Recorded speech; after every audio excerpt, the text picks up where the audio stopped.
তাহলে এটা তো পরিকল্পনা ভাবে হত্যা। জীবন চলে গেলে সেই মানুষটা বুঝে যে কতটা বেদনা, কতটা কষ্ট, কতটা যন্ত্রণা। বাংলাদেশের আইন অনুযায়ী এর সর্বোচ্চ শাস্তি দাবি করতেছি আমরা এলাকাবাসী।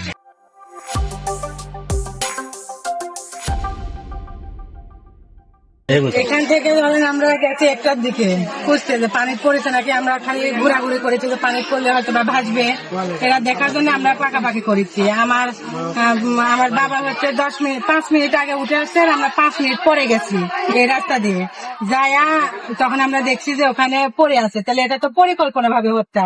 ওখানে আমার বাবা ওই পাশে উঠে এলো 5 মিনিট আগে দেখতে পেল না, আর আমরা যা 5 মিনিট পর দেখতে পেলাম, তাহলে এটা আশেপাশের লোক জানতেছে, দূরের লোক তো হয়নি।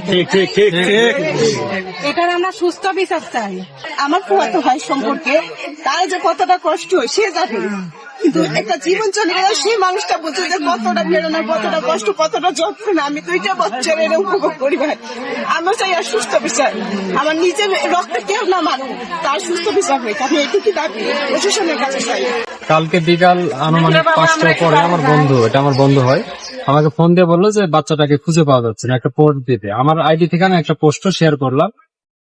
আর দীর্ঘ কয়েক ঘন্টা পার হওয়ার পরেও বাচ্চার কোনো খোঁজ পাওয়া গেল না। আমি রাতে একটা লাইভও করেছিলাম, কিন্তু 24 ঘন্টা পার হওয়ার পরেও কোনো খোঁজ পাওয়া যায় না।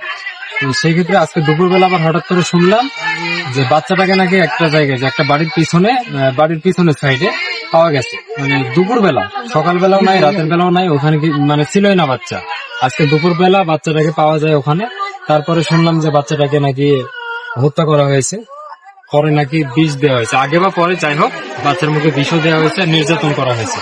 তো আমরা এখন চাই এলাকাবাসী যে এটার একটা সুষ্ঠু তদন্ত হোক এবং বাংলাদেশের আইন অনুযায়ী এর সর্বোচ্চ শাস্তি দাবি করতেছি আমরা এলাকাবাসী। ঠিক।